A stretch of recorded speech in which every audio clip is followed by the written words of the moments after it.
Olá, gente, tudo bem com cada um de vocês, meus queridos alunos do 9º ano? É com grande alegria que eu estou aqui mais uma vez para ministrar a aula de artes para vocês. Nossa aula de hoje fala-se sobre a Renascença, certo? Com um detalhe, que é o estudo das esculturas, ok? Vamos lá.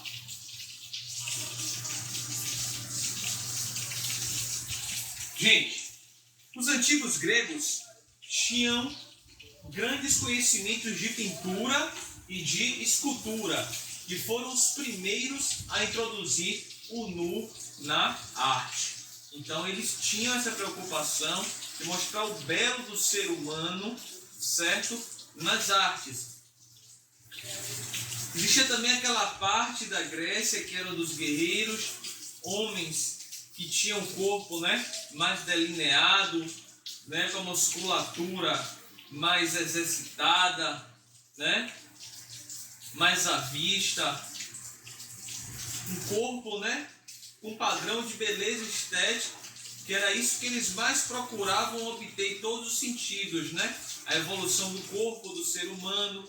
Vários esportes surgiram lá também, Algumas lutas, tanto é que existe a questão, dos gladiadores, a questão da política, a questão filosófica de um homem exercitar o pensamento lógico, da matemática, então evoluísse cientificamente e artisticamente. Foi tudo isso que aconteceu lá na Grécia. E o homem, e eles como homem, queriam mostrar que eles eram superiores. Eles queriam mostrar a beleza do ser humano em si, E uma dessas formas de ele representar era através do nu humano, Nas artes, principalmente na escultura, certo? Então, suas esculturas apresentavam proporções ideais segundo os padrões da época. Eram ideais segundo os padrões da época deles, certo? De um modo geral, elas representavam a perfeição, a beleza e a importância da figura humana, muito bem resumidas nas palavras do filósofo grego Protágoras. O homem é a medida de todas as coisas. Aí eu trouxe para vocês, certo? Um exemplo aqui das influências na escultura na Renascença. Falei um pouco sobre a Grécia, porque na Grécia, certo? Foi onde houve a iniciativa de se aprofundar na escultura com o corpo humano. Mas eles estavam longe ainda de chegarem em uma escultura perfeita, certo? Com aquele esplendor de perfeição, ok? Mas foi de lá que tudo surgiu.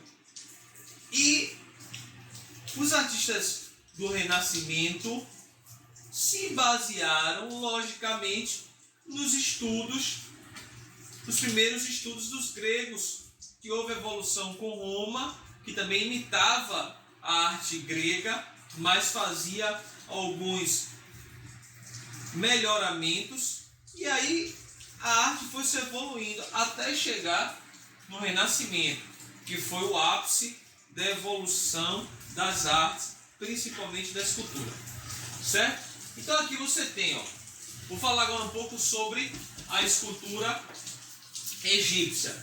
Ali você tem a estátua de Ramsés. Os gregos se influenciaram na sua escultura por causa dos egípcios, que eram um povo mais antigo, uma nação mais antiga, e que já fazia escultura, ok? Então vamos falar um pouco sobre elas agora. Estátua de Ramsés II, no Cairo, Egito. A estátua egípcia, embora colossal, grande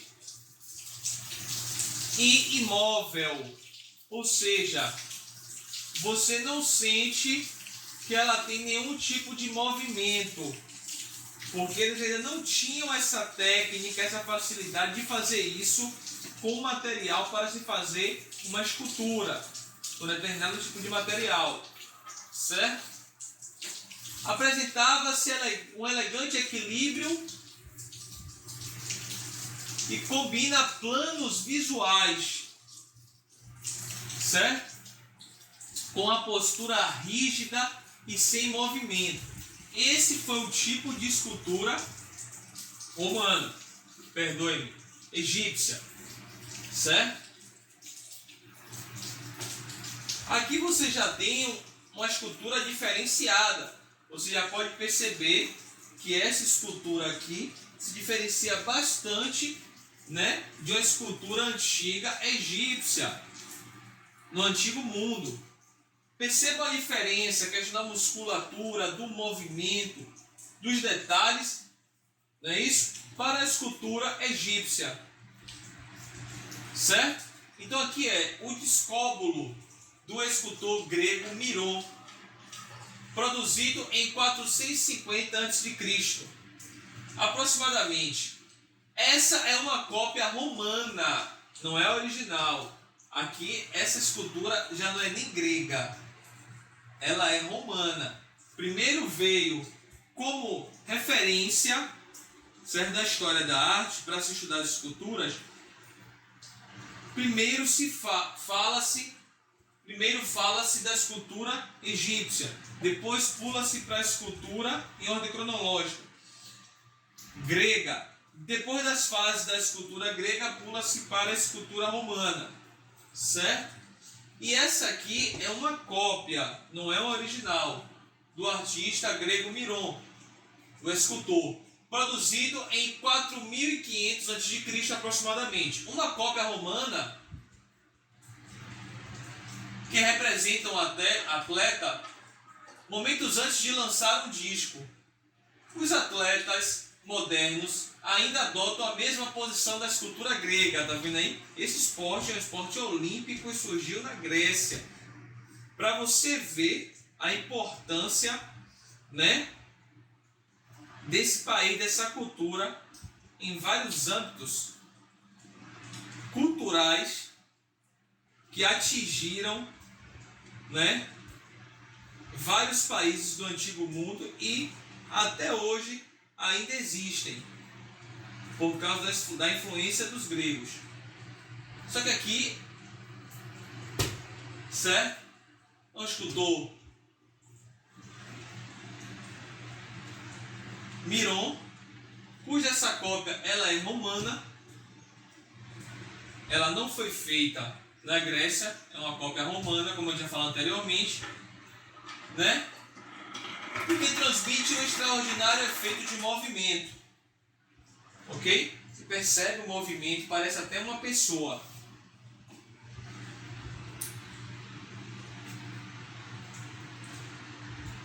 As influências, vamos continuar na escultura da Renascença.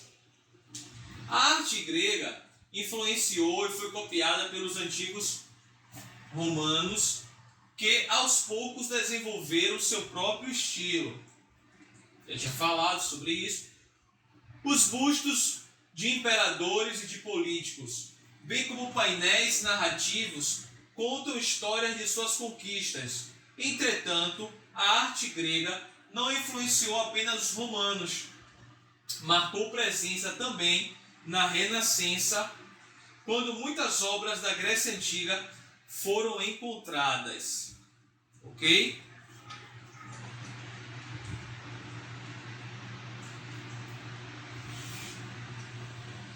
Agora nós realmente chegamos e falaremos sobre a Renascença. Chegamos nela. Segundo aqui o slide, a Renascença corresponde a um tempo em que a cultura foi considerada magnífica e grandiosa. Durante o Renascimento, a Itália foi o país que mais se destacou ao passar por grandes transformações de visível progresso na arte e nas ciências. Foi nesse período que surgiu a tinta a óleo nas telas, em substituição à pintura, à têmpera e aos afrescos. Certo? A tinta a óleo é uma tinta que foi desenvolvida, certo? Justamente para substituir a têmpera e os afrescos, que eram tipos de tintas que com o tempo se estragavam, pois pintavam-se muitas paredes. Já a tinta a óleo, certo? Era feita com o intuito de aquela obra de arte, se fosse bem cuidada, ela permanecesse há centenas, centenas, centenas de anos. Tanto é que existe ainda, né, muitas obras muito bem conservadas desde sua pintura original, por causa da técnica a óleo que foi extraída, certo, pelo óleo das nozes. Alguns estudiosos dizem que os criadores foram os irmãos Herbert e Jan van Eyck, certo? Que por sinal, para mim, são os maiores nomes, os maiores pintores de pintura realista e a óleo que a humanidade já teve, certo? Então vamos continuar. A representação do desenho, que é bidimensional, duas dimensões, através da aplicação da perspectiva, provoca em nós a ilusão de tridimensionalidade, inovando a pintura. As grandes composições e o uso de luz e sombra são as transformações mais marcantes da arte na Renascença, certo? Falando-se um pouco sobre a pintura. Agora vamos falar e encerrarmos sobre a Renascença com exemplos de esculturas, certo? Passo a passo. Figuras expressivas do Renascimento italiano que revolucionaram a pintura, a poesia, a escultura e a arquitetura. Ali você tem Michelangelo Buonarroti, que viveu entre 1475 e morreu em 1564, aqui a escultura dele, que o escultor fez. Ali você tem Giotto di Bondone, de 1267 a 1337. Giotto foi pintor. Leonardo da Vinci, cientista, pintor, projetista, 1452 a 1519. E Donatello viveu entre 1386 e 1466. Então vamos encerrar nossa aula eu mostrando aqui para vocês a magnitude da evolução que a escultura teve na Renascença. Parecem ser pessoas com todos os seus detalhes. Não é verdade? Se você observar, você vai observar os detalhes dos pelos da barba, né? De Leonardo da Vinci, o seu chapéu drapeado, né? Os detalhes da roupa, as dobras, não é isso? As mãos, o corpo, a musculatura, a ossatura, né? Tudo muito bem representado, muito bem detalhado, dando essa impressão de que eram realmente pessoas com as suas vestes, porém não eram, não são esculturas. Ok, gente?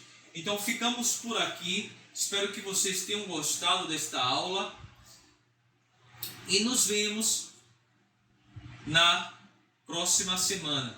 Um grande abraço, fiquem com Deus e até a próxima.